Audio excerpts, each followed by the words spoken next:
Welcome to Viseland. This week we got another great episode focusing on the drafts from the last 10 years. Mikey, what are we talking about today? Well, Jason, we are going to delve into last week we did the 10 number one picks and we ranked them. This week we're going to go over either who should have been the number one pick in the draft in hindsight or who we felt is the runner-up to that number one pick who ended up being the best player in the draft. So we're going over the 10 best players in the draft, and then we're going to mostly give it we'll go over their career, of course, but we're going to kind of go over the perspective of what they looked like as prospects, NBA draft prospects. Yeah. Given the information at that time.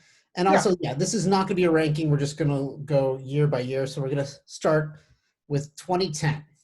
Yeah, we're just going to try and put it into context.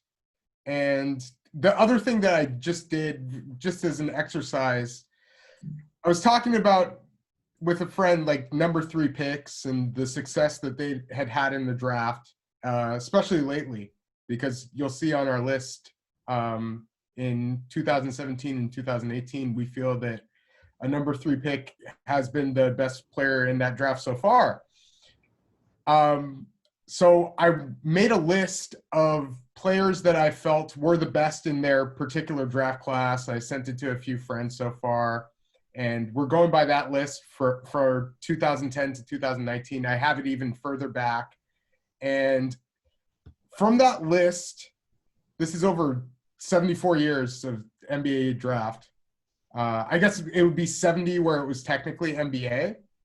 And we have our 18 number 1 picks being the best player in the draft, 10 number 2, 8 number 3, 4 number 4, 3 number 5, and then from then on it's pretty slim pickings. But yeah, it'll be interesting to see just where everybody went as far as who the best player in the draft was and how many times it was the number 1 pick.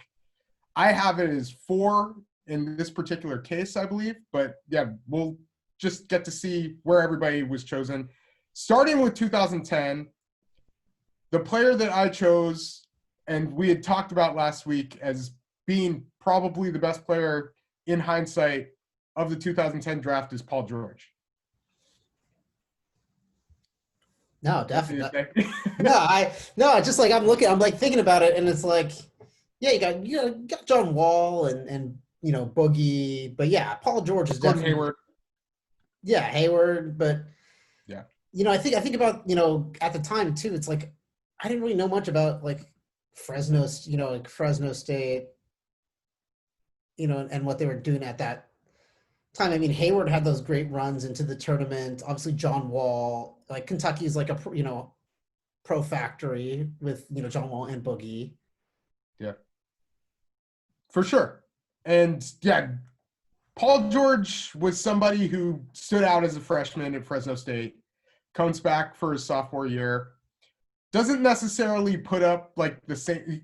He shot 44.7% from 3 as a freshman.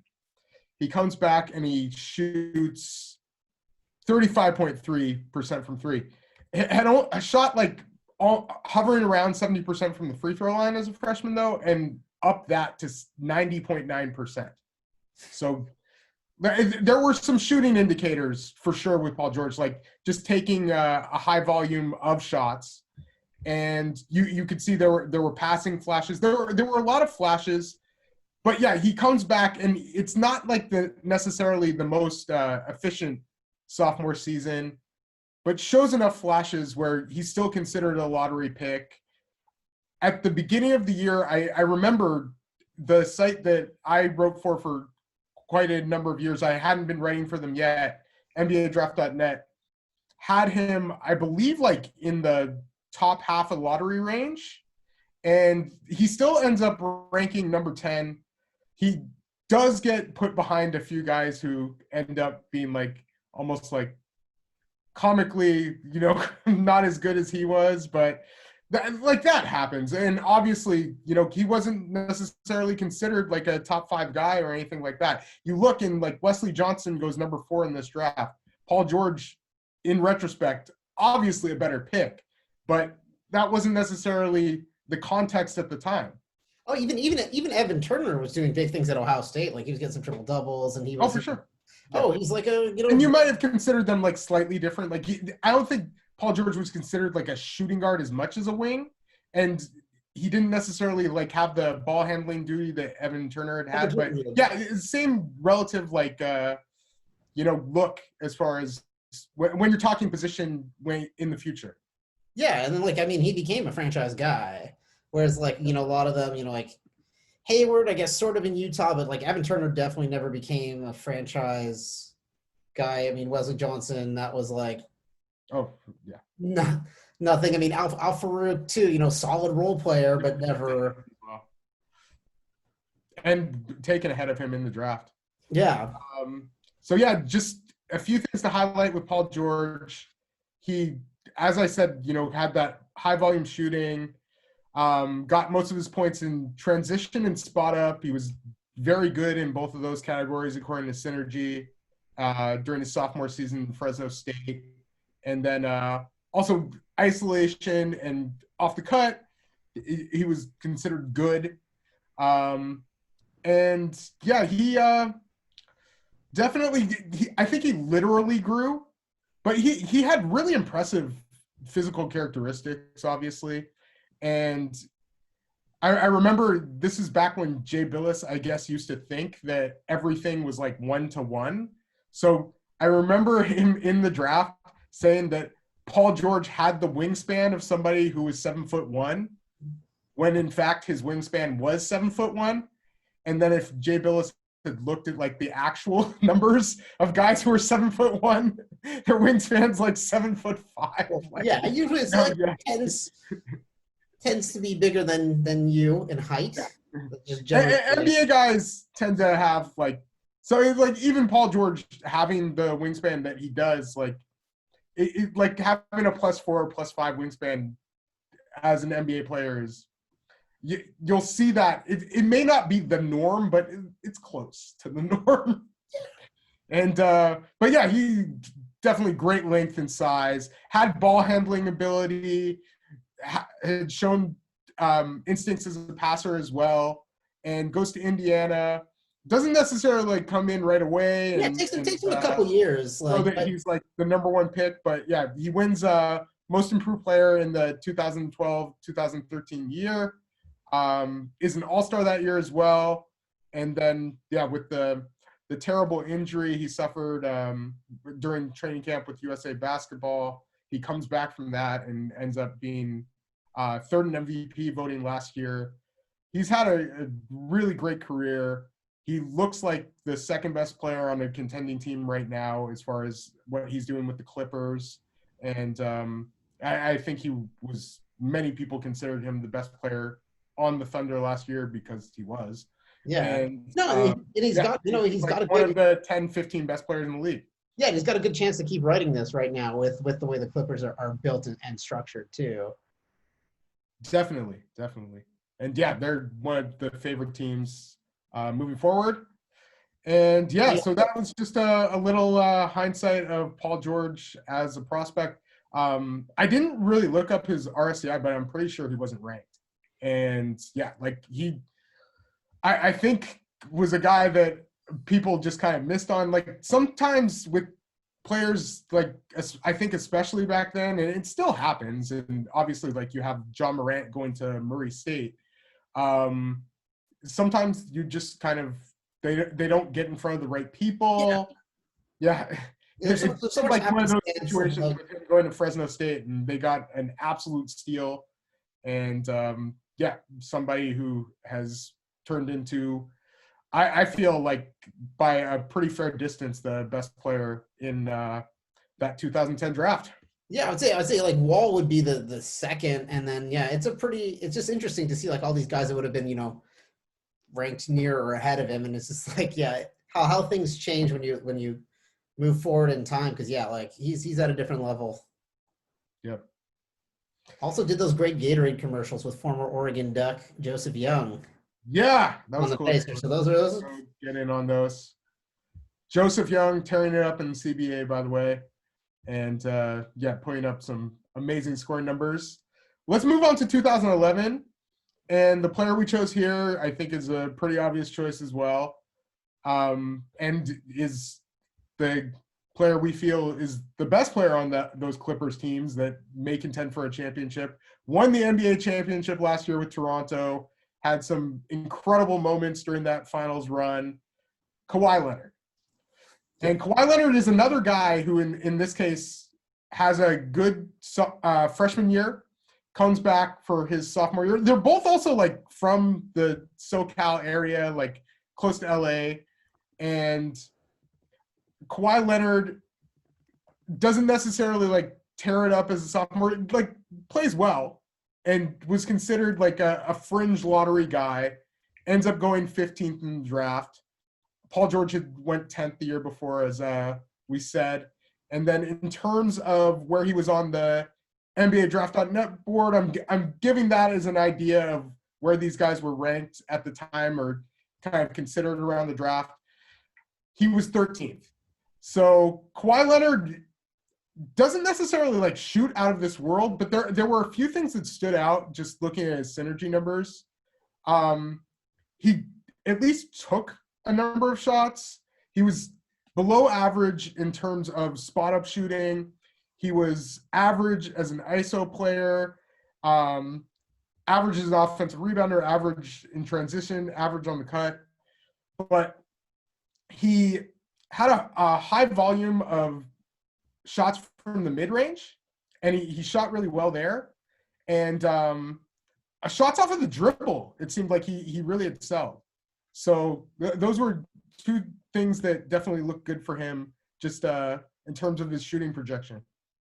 And as we see in the NBA, he later becomes like an out-of-this-world shooter. He only shot 1% as a sophomore at Fresno State or at San Diego State from three-point range. He had those big hands. You know, that's like such a game change for him. And yeah, he's one of those guys like, you know, again, like Paul George, he didn't start off as a rookie, like, but then like third year in the league, he wins 2014 Finals MVP, and that's when you're like, okay, this guy's going somewhere because he had a really good finals. I believe he measures at the combine. He's like 6'6" without shoes, 7'3" wingspan. So the +9 differential from height and wingspan. 11-inch hands. Yeah. His hands are enormous, as we almost all know. A foot.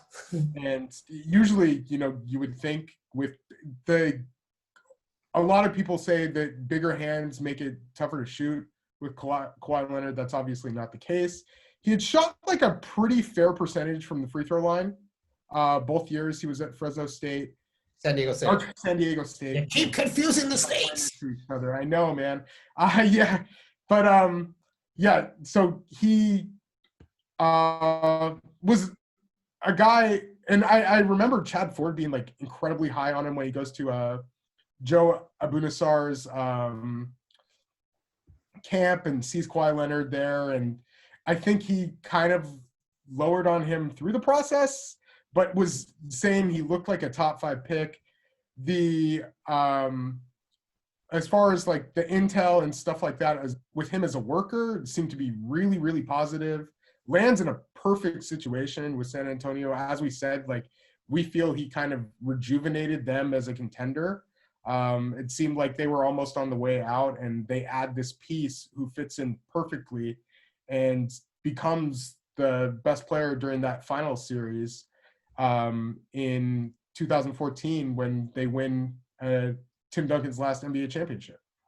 Yeah, and he was just such a good, like, you know, and he was such a good defensive player on that team. And now it's like he's when he is playing, which he doesn't play every single game, you know, top 3 players, you know, 2-3 players in the league. Yeah, certainly around that range. And yeah, we'll really see right now. Like I think you at least call him top 5. Yeah, the thing is, if he would play like a more fair number of games, he Yeah, would like probably every be even game. further in the MVP voting. But yeah, he certainly is one of the best all-around players in the league, a player that you can build a championship team around, as we saw last year. Yeah, And didn't it take him looks like the long. Clippers, certainly one of the favorites right now, have a very complete team around him, which I think is really impressive. Like, he got everything they wanted as far as having a second player like Paul George to take some of the offensive burden off of him and even be like a ball handler from the wing. And yeah, just like the level of improvement Kawhi Leonard has shown, like you almost like saw him as like an energy guy, I think, coming out of college. And certainly like the skill was there, but he's really improved just in decision making. The shooting is like off the charts good. And yeah, like there were some indications there, but certainly you weren't really expecting Kawhi Leonard to be. He looked like a steal at 15, like especially going to the Spurs and everything that happened there. But you weren't necessarily thinking Kawhi Leonard was going to be one of the best players in the NBA, which he became. No, I mean he got taken over, Jimmer Fredette. Or behind Jimmy Fredette. Yeah, behind Yeah. Jimmer Fredette. We're both a little off on these, but yeah, like you got well, Kemba was just killing it in the tournament. Obviously, Kyrie. And Kemba's ended up being a very good player as Oh, well. great! Like not taken away from those guys, just like we're literally just big up in Kawhi, Yeah. and like Klay Thompson was a great shooter, but again, like at Washington State, like he didn't get to, a lot of games on television, but still went ahead. Ennis Canner, who didn't play in college but was at Kentucky that year. Derek Williams was doing such like good things at Arizona. Oh, he had a great year in Arizona and like shot like out of this world too. Like that was the other thing. Like it was unsustainable, but yeah, shot really, really well. Did you freeze, JB? No, I'm here. Oh, yeah, but yeah, Derek Williams. I think that was a lot of circumstance as well, and like playing on definitely a team that you see a little bit more of. But yeah, I think possibly that was narrative also. But the other thing is like you didn't necessarily see Kawhi becoming the shooter that he became, and I think he hits the top end of that outcome, and you see what that really leads to. Oh, totally. And it's just like yeah. it was a deep, it's a good draft, but yeah, Kawhi is just that good of a player. And as we were saying like last week, Kyrie Irving is the first pick. Like you couldn't really want more besides maybe being Kawhi Leonard. Yeah. But the other player who you may take over Kyrie in the same draft, we'll see. Jimmy Butler, who is the last pick of the first round. Excellent player. Does so much to help you make a winning team, and the defense and ball handling, playmaking from the wing, he's excellent as well. But yeah, Kawhi Leonard, I think, in a class of his own in terms of this draft, and it's pretty cool. So yeah, so far we have the 10th pick and the 15th pick. We're coming up to 2012, and since we highlighted the number one pick, I had a friend tell me that I said Damian Lillard was the better player between Anthony Davis and Damian Lillard. That is not what I said. So I don't know if people heard that wrong. I feel like Anthony Davis is in a class of his own in this draft. I said that Damian Lillard would be the guy that you choose after Anthony Davis. And I kind of wanted to highlight him here since we highlighted Anthony Davis, and he's the guy that we choose after Anthony Davis. So let's highlight Damian Lillard as a prospect. And he plays 4 seasons at Weber State. One of them was injury shortened. It was technically his junior year, but he comes back, and I think he was granted like a red shirt, even though he plays 10 games. But I believe he could have even come back like for another year. And he but yeah, during his senior season at Weber State, I was looking up what he was doing there, and I guess I hadn't realized like he was insanely high level as a shooter at Weber State during that last year, like crazy, like in so many different facets. So let me give just a bit of an idea. He just in terms of like his raw stats, he's 24.5 points per game, 5 rebounds per game, 4 assists per game. Really good, like a solid assist to turnover ratio. It's not like 2-to-1 or anything, but still pretty good. Always shot well from the free throw line. 40.9% from 3, near 47% as a field goal shooter. Just in terms of percentile during that last year, he was at 1 point per possession in shots off the dribble, which put him in the 92nd percentile, 96th percentile on catch and shoot. Really high level pick and roll player, and did really well there. Most of his possessions from the pick and roll, which is a great sign. And then 93rd percentile in shots off screen, and 99th percentile as a spot up shooter. So just like, yeah, absolutely out of this world shooting profile. Or well, and that's why you see him now. I mean, like, there's no place on the court where he can't score from. Yeah. And then, you add in the fact that he's a really good athlete. Yeah. And again, for him, it's like, yeah, he's coming out of the Big Sky Conference. He's not really getting games on national television, getting in like a tournament run. Like, it's pretty awesome to see like what he's been able to do in the NBA. But yeah, I think as a Blazer fan, of course, I would always say Damian Lillard is the greatest player of all time. But yeah, it's Anthony Davis is definitely the dude in this draft, because he was just from high school.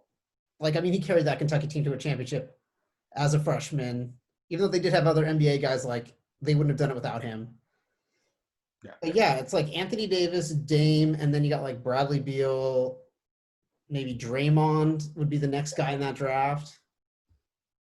Certainly, like, looking like that kind of situation when you go back to ranking them. I think Bradley Beal does end up being the third best player in the draft. Dame the second, Anthony Davis the first. Yeah, Dame as a prospect, you're right with everything you're saying about him being in the Big Sky, and you kind of wonder about these small school players. You have a guy like Jimmer Fredette, and he doesn't necessarily have the best year out of BYU, and like as a smaller school, smaller guy. He and Damian Lillard, very different players as well. Yeah. With Damian Lillard, I think through the pre-draft process, like, the guy was running workouts that were insane, first of all. And then when he was doing the individual workouts, like when he came to Portland, he was just crazy good.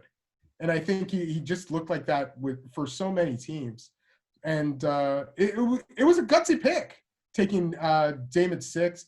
You have Harrison Barnes on the board. He was highly regarded as a prospect. I mean, Austin Rivers too, again, like. Yeah, I think that could have been like a legitimate conversation. No, totally. Like, Austin Rivers was going to come into and dunk on LeBron. Like, that was kind of his like thing that he prophesized about himself. That was way off, but I mean. Yeah, not no. But yeah, Damian Lillard, Neil Olshey just gets hired as the general manager of the Portland Trail Blazers, and that's his first pick, and turns out to be a really good one. Dame wins Rookie of the Year, has had a fantastic career. Franchise dude. Like, this season, he has been absolutely absurdly good. And then also for Neil Olshey, in his first draft, Dame. Then his second pick is Myers Leonard. Mm-hmm. He's not that kind of player. He's never going to be that kind of player. You got to respect that he's a finesse guy. The king of the man bun. A bit of an inside joke, but yeah, Myers may not have been the pick at 11. He's entertaining on. He's entertaining on. Ideal. He's entertaining on Instagram. I'll give him that. But yeah, Dame has fun years, and is it? I would say beloved by Portland. Loved in the Portland community. but yeah, like not the worst pick in the world. Definitely not the greatest, but number 6 pick makes up for it. At the time, he was 7th on the NBA DraftNet big board, Aaron Smith's big board, and yeah, he certainly was that and more.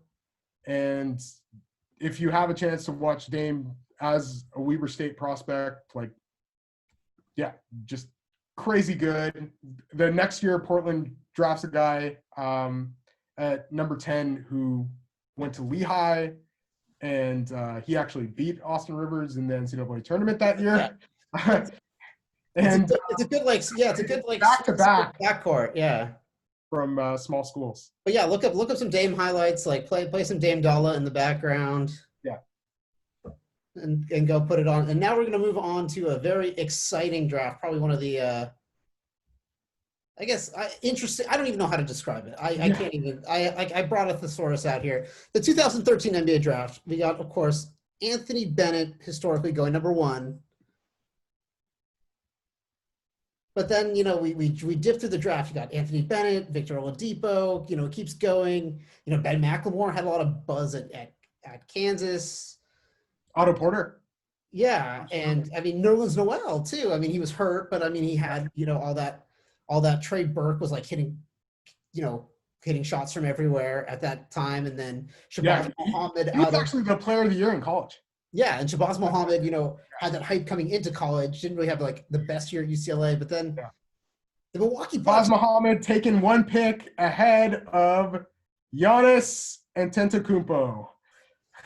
And I remember the first time I heard about him was like, it was like some ESPN article about like, oh, Boston's interested in this like 6'7" Greek guy that can play point guard. 6'7" is what they listed him at that time. Yeah, because I know he's grown since he came to the NBA. Yeah, I think he has to an extent, but I still think he was like 6'9", 6'10". Oh, no, but it's just like either way, it's like this tall guy that plays point guard. We don't really know much about him, but like I think Boston was picking in the 20s or like picking later, but they're like, oh, they might be, this guy's kind of on their radar. That was it. Like I never really heard of the Olynyk 13.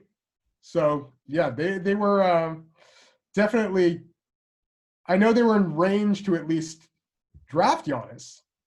And shout out to the guy who was taken 12th, Steven Adams. It's his birthday today. And he's one of the best people in the league. He's definitely a favorite of ours. On a personal level, love Steven Adams.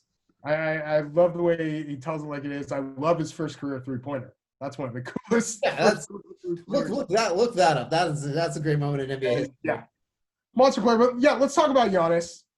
And the first time I saw Giannis Antetokounmpo, let me give you a little insight into what the NBA Draft.net message boards look like. And there was a message board legend who was pretty much a troll. And I tried and failed to have some discourse with this person who clearly had no real – his only agenda was to promote European basketball. The way that he would do it wasn't necessarily like the most conducive to people following what he was trying to promote. But before Draft Express, anybody was talking about Giannis. This guy, we called him Euroballer, and he posts a video of this player from Greece. It was not what I expected. And the guy was playing point guard, looked to be about 6'9", 6'10", and the way he ran the floor, like his control with the ball and how he pushed it forward, which is something that I always loved about him, is, he could basically take like a couple steps and be like, he's there, yeah, 20 feet ahead of anybody else. Like the way he ran the floor, his hands were really impressive as well. So I see this video, I'm like, you're like, it's Euroballer. Like, you don't really know. But I see the video and I'm like, this guy looks good. He looks really good. Now, did I think that he was going to be MVP, like best player in the league on that precipice kind of good? Not necessarily as a prospect. Not many people did. but was he very intriguing? Absolutely. And he played for a team called Philathletikos out of Greece. It was the Greek A2 division, and or Greek A2 league. His statistics were 9.5 points per game, 5 rebounds per game, 1.4 assists, 1 block, and 22.5 minutes per game. That was his statistics during his last year. He had signed with CAI Saragossa out of Spain, and that was, I believe, where he was supposed to go and had a buyout with them. So many people thought after he was drafted, he would play in Spain for a while and be a draft and stash. The Bucks clearly had different idea, brought him over and played him right away. The rest is history. The guy, whatever development plan they had for him, it worked. And he has been like beyond anybody's expectations and a really, really unique player.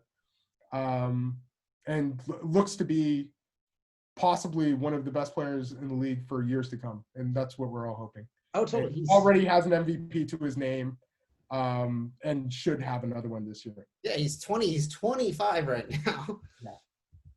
And he's like, once he keeps improving that shot just a little bit, and he actually dipped in percentage this year a little bit on his 3, but like, hopefully, that gets there. But right now he doesn't need it. He's so athletic. Yeah, the finishing around the basket. Basket is so good, and yeah, it just fills up. I remember the first time, like after he came in the league, when I started, because his rookie year again, like Paul George, like Kawhi, like he 6.8 points a game. He starts 23 games, but then all of a sudden he starts playing a little bit more the next year. Because I just remember I had him in my fantasy basketball league the one year, because the dude just fills up the stat, like he just fills up the stat line. He gets a little bit of everything.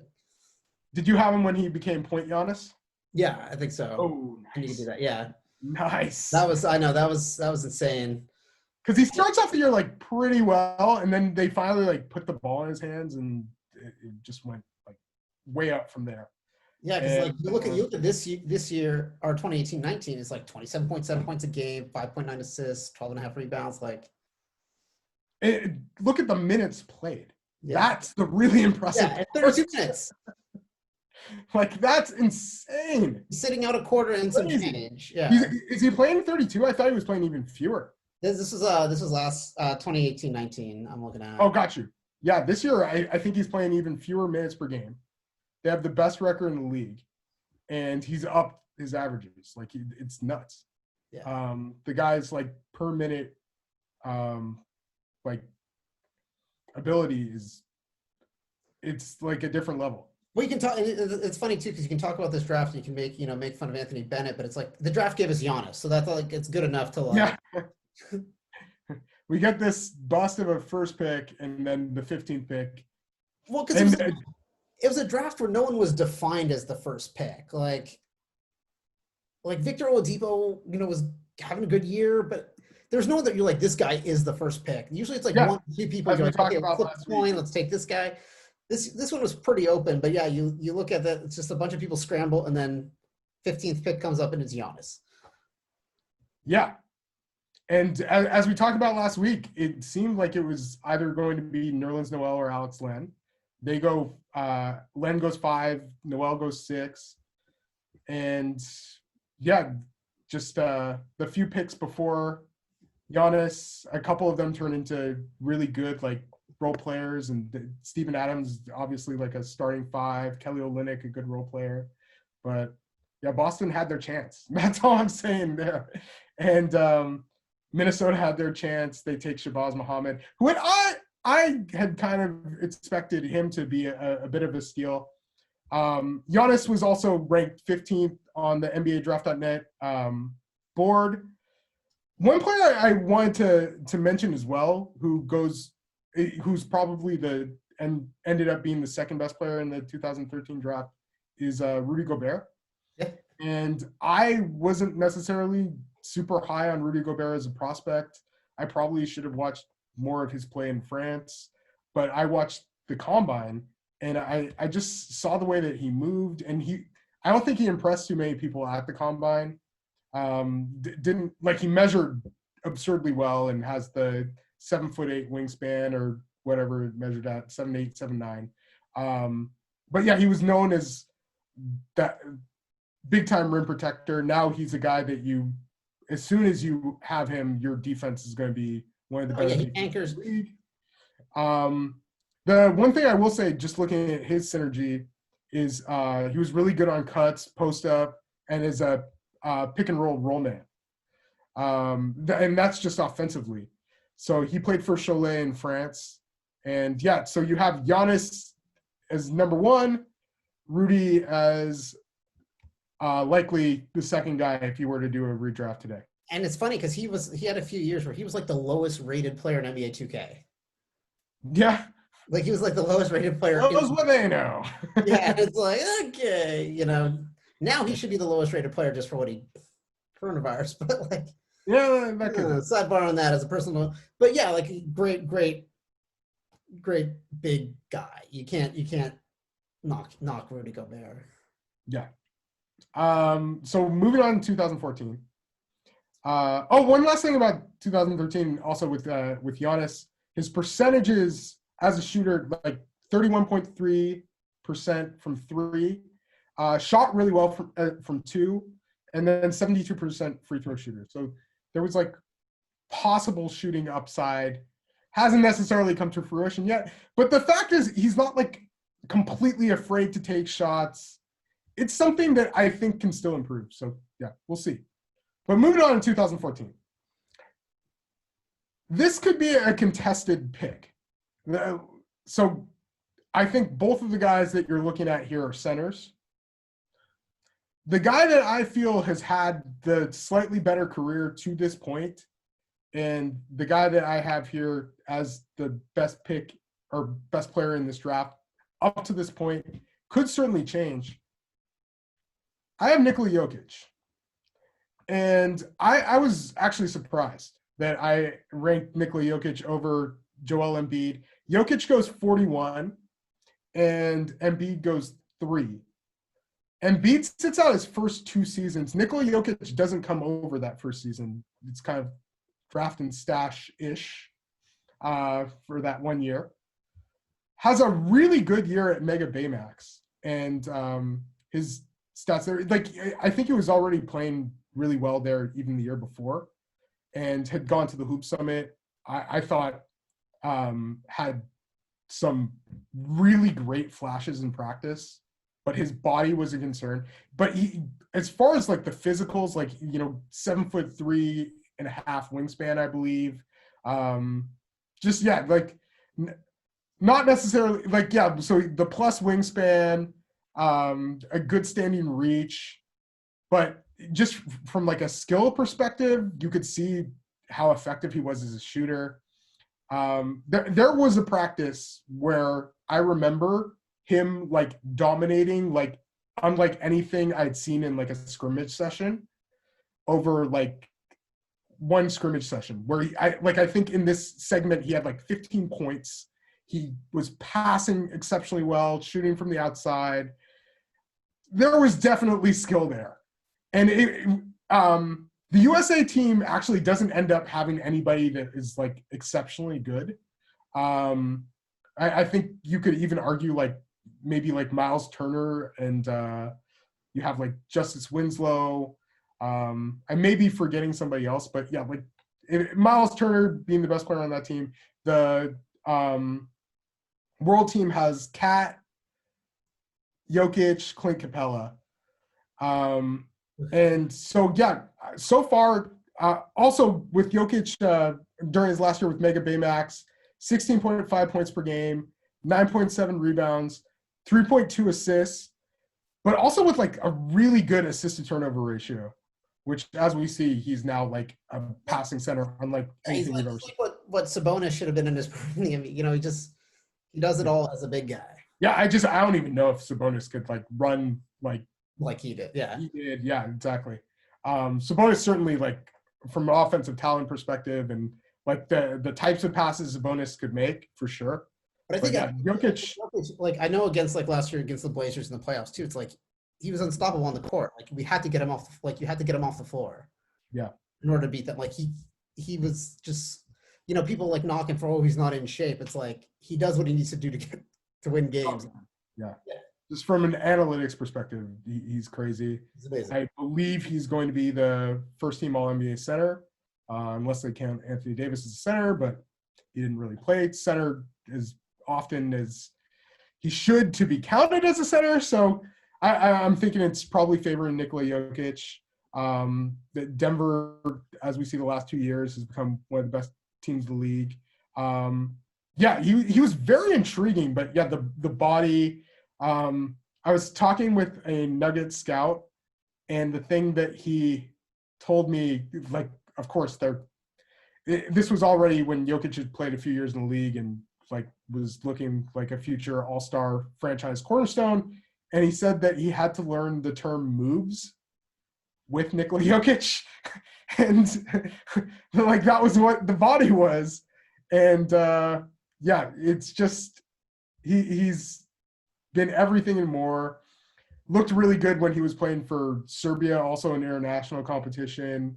And yeah, there's not much you can really say also about Joel Embiid as a prospect. He looked fantastic. He had the injury concerns, but still. Yeah, injury was it for him. And I mean, I think like Wiggins and Parker both had tons of hype on them. I mean, Wiggins was this great Canadian hope. And then Parker, he was talked about all the time, this Chicago guy, goes to Duke, kind of, ends up settling in as a role player. Aaron Gordon, super athletic. And then I remember Dante Exum at the Hoop Summit too, and people were saying like, yeah, in 2013. Yeah, like he shoots like Michael Jordan, like, which every time you hear that, I don't know about.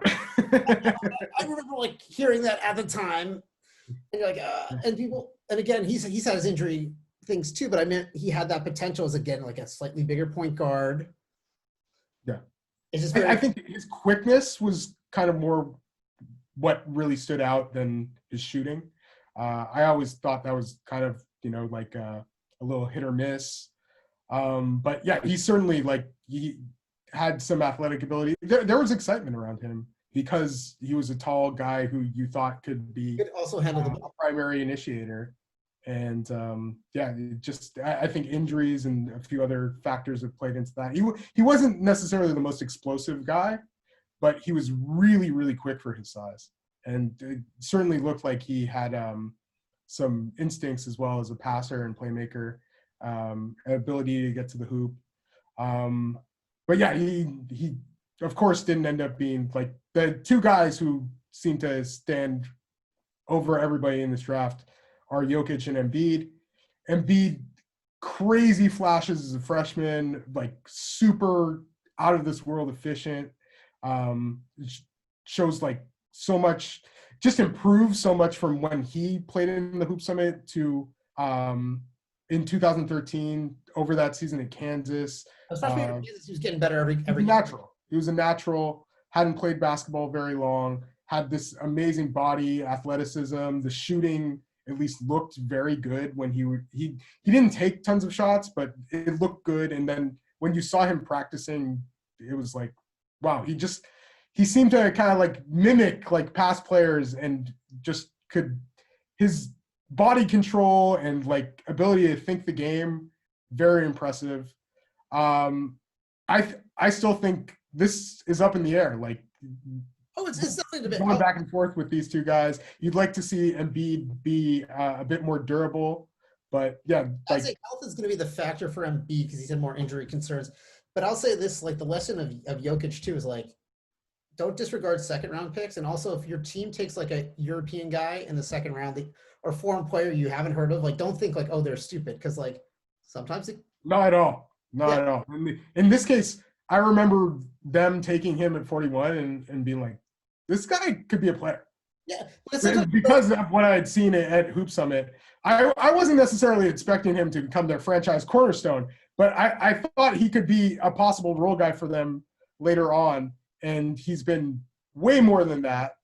In terms of the NBA Draft.net big board, Embiid actually ends up being one. Aaron was super high on him. He stuck to his gun there. I think he would have taken him number one, like regardless of the injury concerns, and that looked to be the right pick. You would have been. Yeah, you'd have kept Certainly like a possible. He has Jokic at 61, so he wasn't as high on him.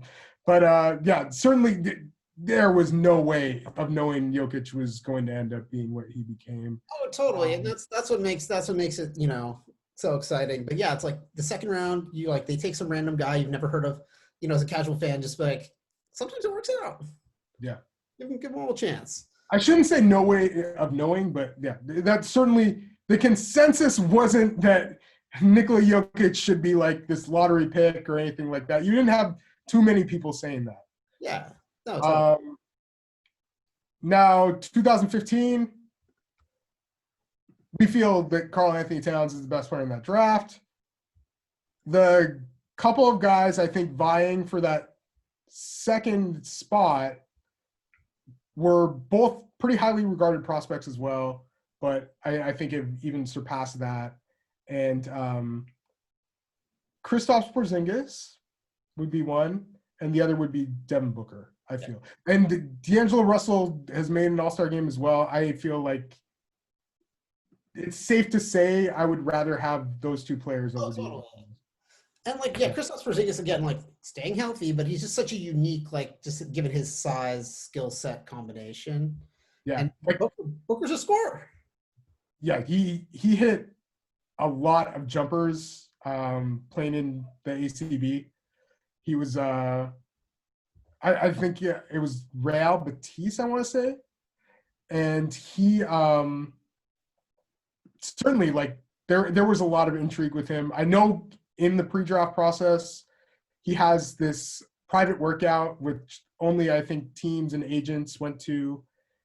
And Kristaps shoots the lights out during this workout, looks really, really good, to the point where I remember Chad Ford on his grade A mock draft takes Porzingis second to the Lakers.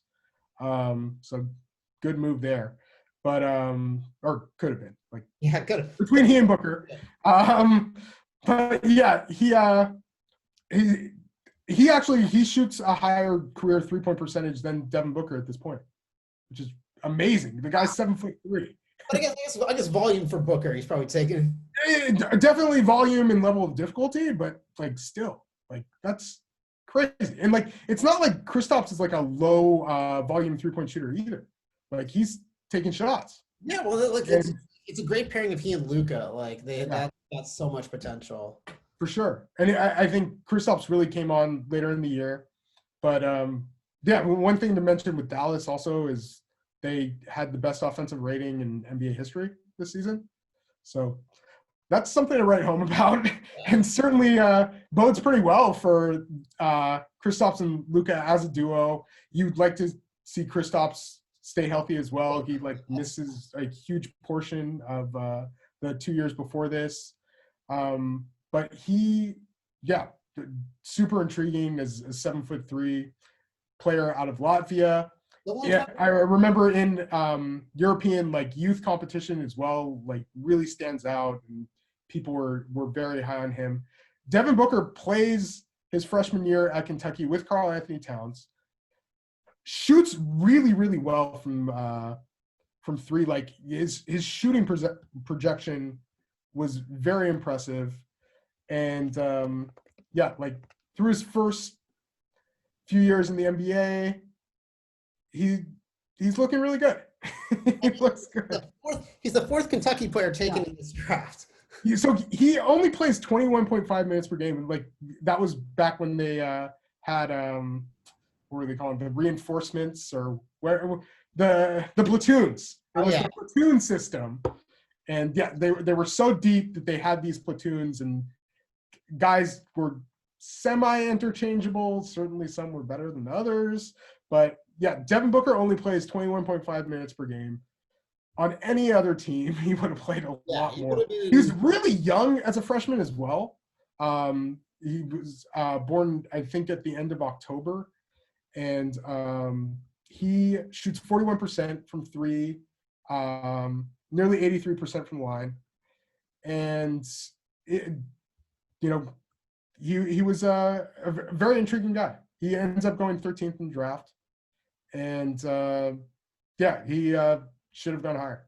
Yeah, fourth. Seriously, he didn't necessarily show everything that, and that's one thing people say, like his ability to play with the ball, like that wasn't necessarily showcased there at Kentucky, but that was also just kind of his role. Yeah. And I think during like individual workouts and things like that, I'm guessing he showed more of that.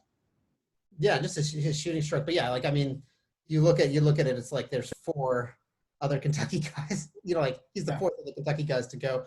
So super stacked team. But yeah, I think Porzingis and him, but then Cat is definitely that number 1 because he's kind of you probably like right now. Kristaps probably gets the edge over Booker. I still feel Karl Anthony Towns gets the edge over everyone.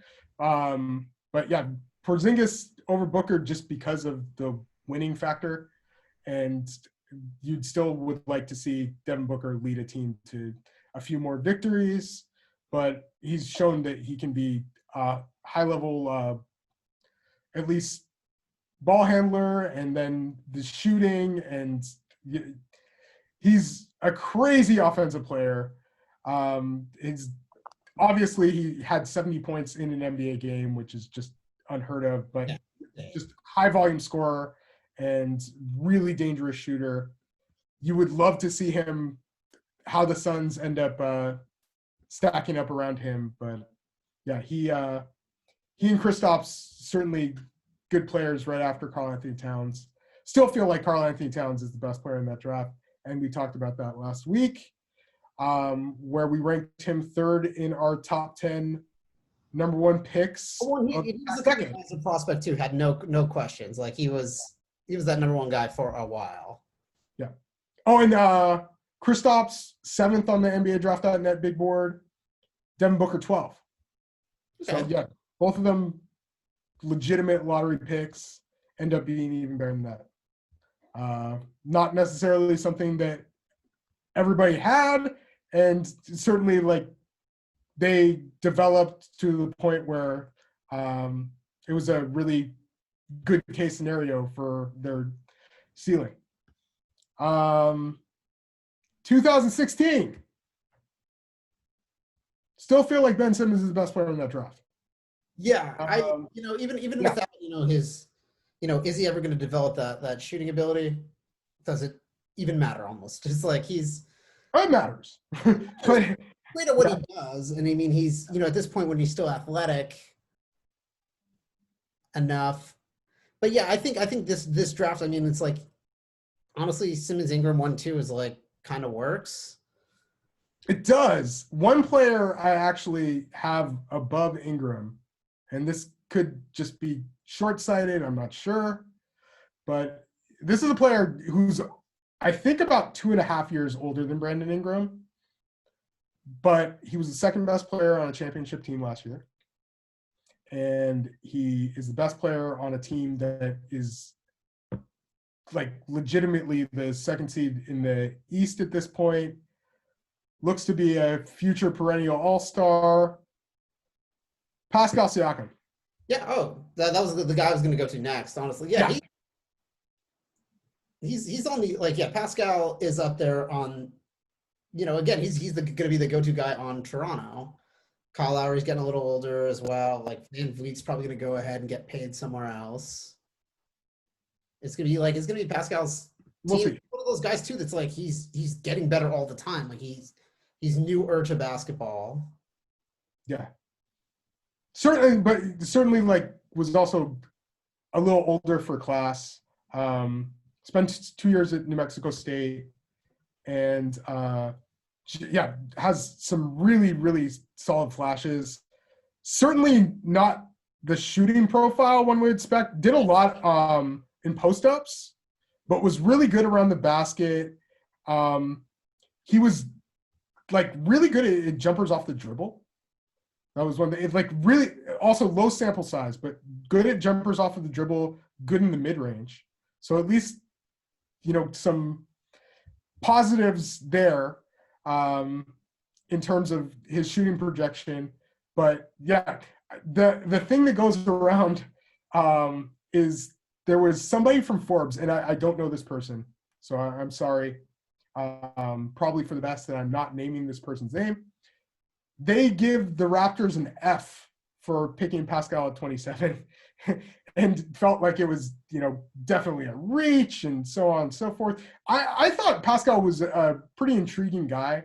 And, there were definitely things to like there in terms of his agility and ability to handle the ball at that size. It seems like he NBA draft, if you're out of the lottery, or even like the top 5, it's like, just, it's not that, like, I don't know, like taking someone at 27 and getting an F, it's not like you've set your franchise back. Well, there could certainly, if you feel like that player isn't necessarily somebody that should be taken there, like, yeah, I think there are definitely like bad late first round picks. So if I'm guessing that is, I'm not trying to justify what the person felt, but that was probably the rationale behind it. And I wait any later first round pick. Like I know it's still guaranteed contract, but like I weight them pretty low. Yeah, I don't know. If you have a board, and let's say like Pascal was way lower on your board, and you felt like there were players that were better to be drafted there and like could have helped the Raptors more. The Raptors weren't necessarily like going to Eastern Conference Finals like all those years in a row yet. No, totally. And I mean, it was patience too. I mean, they certainly were getting the 27th pick, but yeah. So yeah. Also, just for context, Ben Simmons, Brandon Ingram, 1 and 2 on the NBA Draft.net big board. They were seen as, I think, the obvious number 1 and 2 choices. Some people were back and forth between Ingram and Simmons. I was always Team Simmons.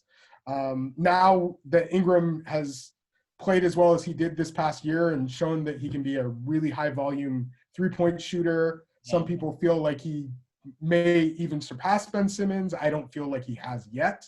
I don't even think it's really that close as of yet. But yeah, certainly Brandon Ingram, like this year was a huge turnaround for him. And if he keeps these numbers up and improves, he has a really high ceiling. He, like, measurements wise, Ben Simmons may be a little bit taller, but Ingram is longer and had a higher standing reach, has ball skills, and then the shooting ability certainly is something that, might be easier to build around than with Ben Simmons. But I just feel like Ben Simmons is so unique. But yeah, I like Pascal, I think, has shown you can build quite a bit around him as well. And is so good around the basket, has ball skills, passing ability. I think the defense is better than Brandon Ingram as well. And Ben Simmons, obviously, an amazing defender.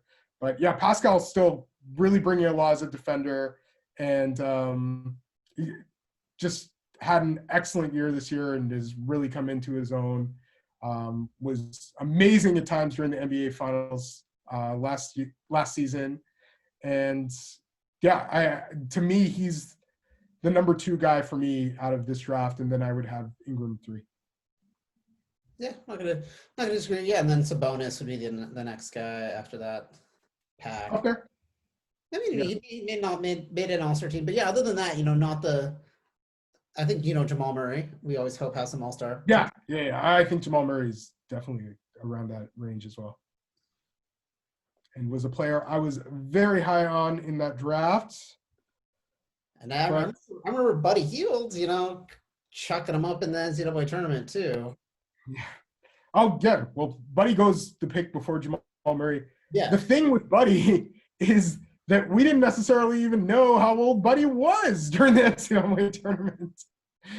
And yeah, quite a bit older than Jamal Murray. That's usually why the projection for Jamal Murray is a little more positive than Buddy Hield, along with playmaking and some other things. But yeah, Buddy is certainly, when it comes to like efficiency and things like that, it is better than Jamal Murray at this point in terms of his long-range shooting, at least. But yeah, I feel like the projection for Jamal Murray is still in his favor due to the whole age thing, because yeah, Buddy is older than I believe anybody that we listed. Yeah. So yeah, moving on to 2017, and there were two players that I think had pretty much carved out that they were going 1 and 2 in the draft. Both considered. I don't know. I guess with Lonzo, it was more contingent on him being like kind of a connecting player, but like phenomenal passer and had played quite a bit of point guard. Markelle Fultz considered a primary initiator, somebody who could also play off ball, but yeah, they were just considered really high level guards who had size to provide some versatility. But the guy that we feel is the best player from this draft and has been thus far is the guy who went number 3. Yeah. And he wasn't necessarily even considered the number 3 player on most people's boards. I guess was considered the number 1 player on the Celtics board. They make a trade with Philadelphia and move back in the draft because they felt he was still available. Lo and behold, he is available. They get him 3. He's looked like the best player out of this draft so far. And what we have described as a very, very solid draft. And one guy I left out last week, I talked about De'Aaron Fox and Donovan Mitchell.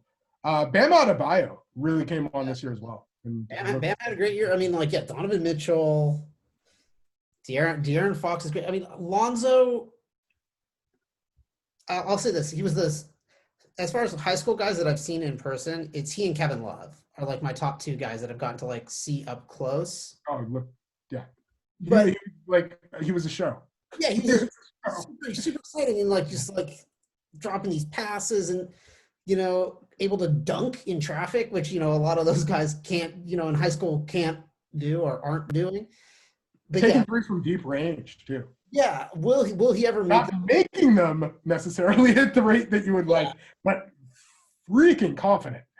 Yeah, and just like great leader at UC, comes into UCLA immediately too, and it's like he looked to me like he looked like he was going to be such a franchise point guard, and especially because his dad projected him to the Lakers, that was going to be such a great marriage and yada yada yada. But obviously that didn't work out. But yeah, I go Tatum, Mitchell, Bam, Lonzo, or maybe De'Aaron Fox and Lonzo.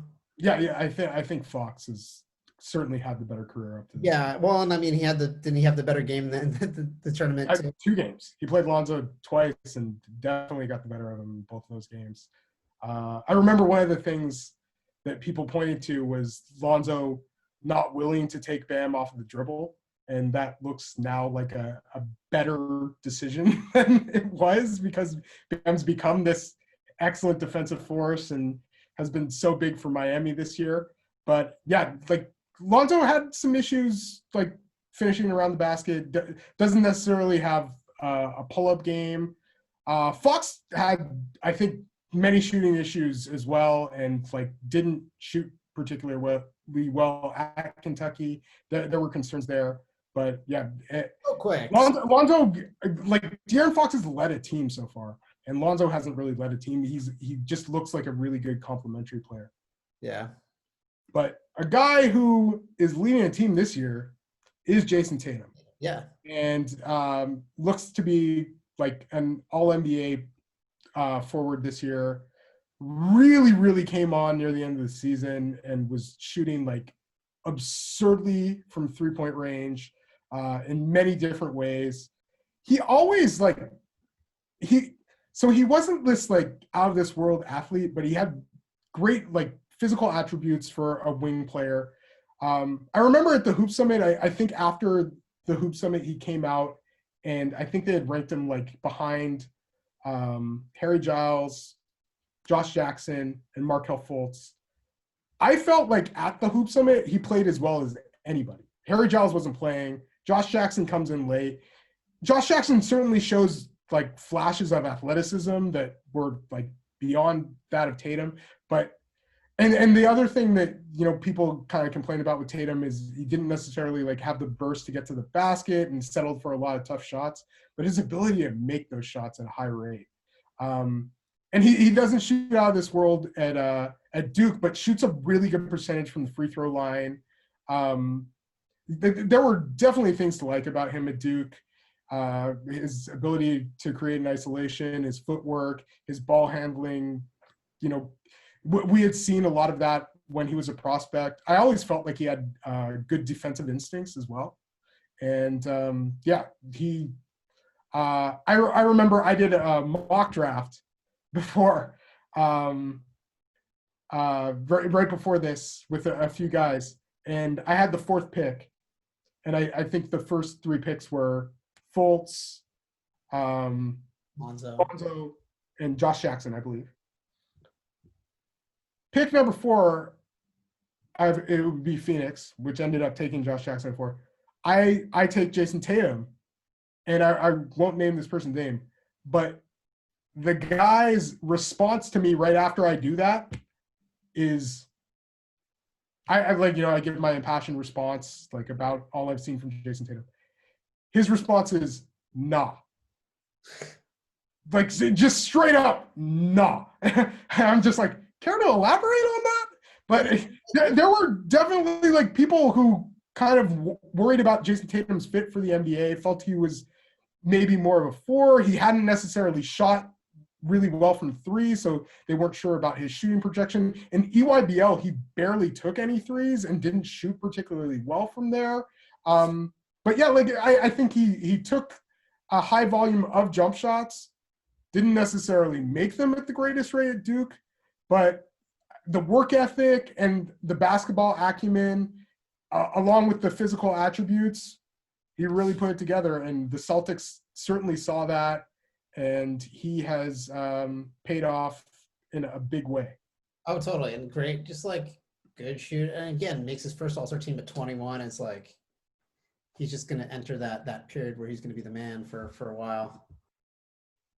Yeah, certainly looks that way. Shooting almost 40%.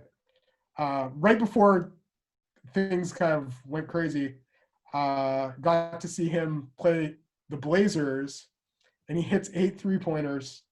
That last one is like a sidestep over Hassan Whiteside. His ability to create shots, his playmaking, his defense, he has the looks of a franchise player, and it looks like he's going to be one of the best small forwards in the league. He's not necessarily somebody that is your primary initiator or anything like that, but certainly a high volume scorer, like 3-and-D to the max. Yeah, he's on USA Basketball now. Like he's. Oh man, he'll look good there. Yeah, he's gonna look really good there. So big things for him. 2018, super interesting. Yeah. Because there was a big trade that happened. It's had 2 players, 2 different directions that both are good, but I think there's one that might be considered a little bit better. There's one who might be the revolution. Yeah. And yeah. And it's like it sucks for this other, for basically it's Luka and Trey. Luka, goes number 3 to Atlanta. Trae Young goes 5 to Dallas. They make that swap. So forever these players' careers are going to be, mentioned by the other team of like, Atlanta might be happy with Trae Young, but I think Dallas is pretty happy with Luka. Absolutely. And as I mentioned before with Kristaps Porzingis, Dallas had the best offensive rating this year in NBA history. I think you can thank one man quite a bit there for that, and it's Luka Doncic. He's been crazy. A few things with him as a prospect for Real Madrid. Plays already playing role minute. Very good. By the time he entered the NBA draft, he was number 2 on my board. I'll admit I had DeAndre Ayton number 1. I did go back and forth between the 2. I just thought Ayton, had it must have been the body, certainly the hands. There was just a lot of ability I felt there where he could be a really, really high level player. I still have a lot of faith in him, but yeah, I chose wrong. It was Luka Doncic, should have been the pick. He was definitely the favorite of draft Twitter, and they were very right there. Because he had a lot of good international competition. Oh, not only did he have a lot of good international competition, he played exceptionally well Yeah. in that international competition. Won EuroLeague, wins EuroLeague MVP, wins MVP of the EuroLeague finals, or Final Four. Yeah, so crazy high level pick and roll player with Real Madrid. Really good touch on his runner, like obviously not crazy sample size, but yeah, he was a high volume shooter with efficiency as well. Yeah, and you look at his stats this year. Like his rookie year, he's putting up 21 a game, which is awesome. 19 years old, coming into the NBA. Maybe have the best like season as a 19-year-old ever. Yeah, and then his second year, this current year season, 2019-2020, 28.7 points a game, 8.7 assists, 9.3 rebounds. So it's like he's creeping on that triple-double territory that Russell Westbrook was just getting to, years into his career. Yeah. Luke was 20. And leading a team to a pretty solid playoff spot. That's important. He's the spotlight guy. The expectations for Dallas weren't crazy off the charts this year. You certainly thought they would be better, but yeah, they legitimately had a really good season. And with the pieces, you feel like there's more to build. But yeah, Luka, I just think makes everybody around him better. His ability as a passer, he's done some things to his body, which I think really helped him also finish around the basket. But yeah, special talent. I think he already is likely to be first team All NBA this season. Yeah. And that's completely crazy. And I think going forward, he's a guy that is going to compete and win MVPs, and a player that I believe will eventually lead many contending teams and be a centerpiece of a team that you can take to NBA Finals. Yeah, he's at 20 years old, what he's doing, he's got 10ish maybe years that he can keep this up. Yeah. He can kind of handle, a point guard, but also, kind of more natural, the two spot. He's definitely what the league is about right now. I think Trae Young is the second player in this draft, but there's a big gap. When we look at this 10, 15, 20 years from now, there's a big gap between Luka and everybody else. Yeah. Yeah. And Trae he's going to make some I think even surpassed, he's putting up basically the numbers you saw at Oklahoma, where he was among the best players in college basketball and had this out of this world high usage, high volume season. Led the NCAA, I believe, in scoring and assists. He was excellent. But yeah, what Luka was doing in Europe, I think I should have put a lot more into that. I certainly saw him as being a perennial all-star and possible Hall of Fame player. I felt the same about DeAndre Ayton. I just thought those two guys were really kind of the top of the class. And with Ayton, they're just that natural. As I was talking about last week, with his natural ability and the body and everything like that, you just felt like everything could kind of catch up. And I think in some ways it has. I think he really took some positive steps forward this season. But yeah, Luka could honestly, he had an amazing season the year before, and he might he's at least in line to be most improved player. It's crazy. Yeah. Because he went up a whole another tier, and he looks like one of the better players in the league. He was certainly looks like a generational type talent. Yeah. Oh, he's next up in that. Yeah, he's entering that top 6'8", every year. Yeah, 6'8", what you can do with him controlling the offense. I think he'll at least improve defensively as well. That's the one main area that kind of could separate maybe Luka between a Giannis or a Zion, but yeah, like he certainly, I think he has the offense that seems to dwarf the defensive concerns as well. No, he's like this. Yeah, like, I think Aiton could end up making some all-star teams, but yeah, it's still not going to be anybody in that same tier as him in this draft. Yeah, having the 2 seasons that he had back to back, like LeBron had a really great season, still looked, I think, a bit more like a rookie than Luka did as a rookie. And LeBron obviously comes from high school instead of a pro environment.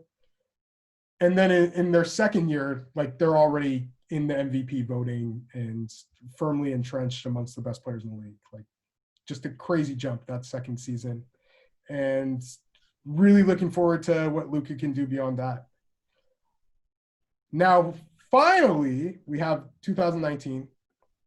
And I do feel that while the player that was chosen second in that draft is going to win Rookie of the Year, deservedly so, played really well and led his teams surpassed expectations a great deal. Still feel that Zion Williamson is the player from this draft. So Zion is the guy that I would still take number one, the guy who I think is firmly entrenched in that second spot and will win Rookie of the Year, especially since they just announced that they're not even taken into account. And that's what I thought would get Zion over that hump. And that's nothing against Ja. I think Ja Morant is going places as well, but Zion is. I think even with that, just because of how well Ja had played and how well the Grizzlies had played, I do feel like Zion is maybe a tier higher of like player than Ja, but Ja's still really, really good. And they had he's at least, everybody seems to be sleeping on the Grizzlies and thinking that Portland will catch up and Sacramento has a chance. And of course, New Orleans with Zion, people want them to make the playoffs as well. Let's not sleep on the Grizzlies. Yeah, no. And the Grizzlies are one of these teams too. They're very like packed in young team. Yeah. There's a lot of like young dudes under rookie contracts. If you can keep them together for a little while, I mean, you have some potential. But I think Zion is just, he's a 1%er. Like he's just such a freak, in that like LeBron, the strength, the athleticism, the ball skills. Yeah, there's no one the acumen. Yeah, he's uncomparable in a lot of ways. Demetrius Ja Morant is another guy who just brings like a crazy level of excitement. So quick with the ball, an excellent passer, and then the 2-foot explosiveness as an athlete. He was, after Zion Williamson, he was the best show in college basketball last season. He leads the NCAA in assists. He averages 24.5 points per game as well. High volume rebounder. In the games he plays against good competition before, he has like these crazy kind of like triple double performances where he has a really high volume of turnovers as well. But still, he looks good. Yeah. And then in his final game against Florida State in the NCAA tournament, there were some struggles and people weren't sure that the shot was real. He improved quite a bit as a three-point shooter. Always seemed to shoot well from the free throw line as well, both of his years at Murray State. Even after his first year, he goes to Chris Paul camp after his freshman year and looks really good there. So he's in the kind of draft, like general draft conscious. But after his first year, a lot of people looking at him and seeing him as a guy that could really blow up that second season, was a draft Twitter favorite among many. Then some people kind of saying, well, I'm not so sure about his NBA translation fit. He's not necessarily the best off of 1 foot. They weren't sure the shooting was real. It looks pretty real. Yeah, he shot really well as a rookie. And I think he'll be, he can be a consistent all-star guy, but I think Zion is just, yeah, like he just Yeah. that next tier, that next. Not that same level of strength. People really worry about his landing mechanics too. Like Jaw is a guy who seems to have like no regard for his body when he's driving, and some of those dunk attempts. And man, he looks really good though, and like he's already conducive to winning. He's a really big part. Like he's not necessarily the most efficient and like analytic friendly guy yet, but I feel like he just, those numbers don't really lie. The amount of minutes don't really lie. Rookie point guards anyway, they always like lead the league in turnover. Yeah, exactly. Yeah, and the stuff he's doing as a still really young rookie. Amazing that at one point when they were quite a bit younger, he and Zion played AAU ball together. That must have been a fun team. But they said they were both role players. Wow. On their team, and somebody else at the time was kind of, that main guy. But yeah, it just goes to show development. And I don't know what they're doing in South Carolina, but man, they got it right with these two guys. Keep doing that. Keep like this. Like we'll do it. So that breaks it down. So that's like the best player in each draft of the last 10 years. And let's just like throw this out there. If we have to take one guy that we think is the best out of all of this, the players that we've talked about. Luka. Yeah, I was gonna say Luka. I was gonna say like Luka. Or I think Zion after that, but yeah, those are the two guys who. You know what? Yeah, Giannis. Giannis is still. Giannis. So yeah, those three guys. As I was even saying last week when I mentioned Zion, the only two guys I had ahead of him were Giannis and Luka. I think Luka, just his early career. Obviously, what Giannis did, like after that, from that third season on, was a whole nother thing. We'll see if Luka just keeps expanding, but if he does, then yeah. But with the first 2 years, yeah, Luka has had a first 2 years that are reminiscent of a young LeBron James. Yeah, like there's very few players that you can very different players. But yeah, so just finally wanted to go over just the draft picks because I'm not sure if I announced before every pick. So yeah, in 2010, we feel the best player in the draft is Paul George. He went number 10. In 2011, Kawhi Leonard. He went number 15 to the San Antonio Spurs. Anthony Davis went number 1 in 2012 to the New Orleans Hornets. 2013, Giannis Antetokounmpo goes number 15 to the Milwaukee Bucks. Nikola Jokic, number 41 to the Denver Nuggets. 2015, Karl Anthony Towns, number 1 to the Minnesota Timberwolves. 2016, Ben Simmons, number 1 to the Philadelphia 76ers. 2017, Jason Tatum, number 3 to the Boston Celtics. 2018, Luka Doncic, number 3.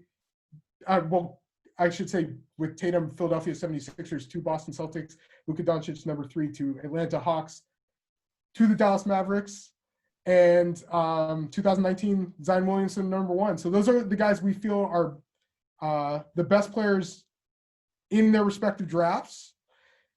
And we're just glad that we gave a little bit of context of what some of these players look like as prospects and what some of the other players who were maybe right behind the number 1 picks looked at as prospects as well. Yeah, because it's just like the draft, it's all about a lot of unknowns, a lot of projecting, but it's like sometimes you don't know, but it's like 4 to 10 times it's the number 1 player, which is interesting. Yeah. At least in this list. Yeah. And it seems to be more than usual. And as we know, like things can change, and careers can go in many different directions. Nothing's written in stone with these picks so far. Certainly looks like Giannis is, but yeah. and maybe a few others, but yeah. Just hang it up tomorrow and be okay. And I mean, Luca's almost there. But yeah, if there's any players that you think we should have mentioned or that you think were the best player in their draft that we overlooked, let us know in the comments or send us an email, viselandpod@gmail.com, or just tweet us at Viseland. And yeah, let's start the discussion. Like, let us know.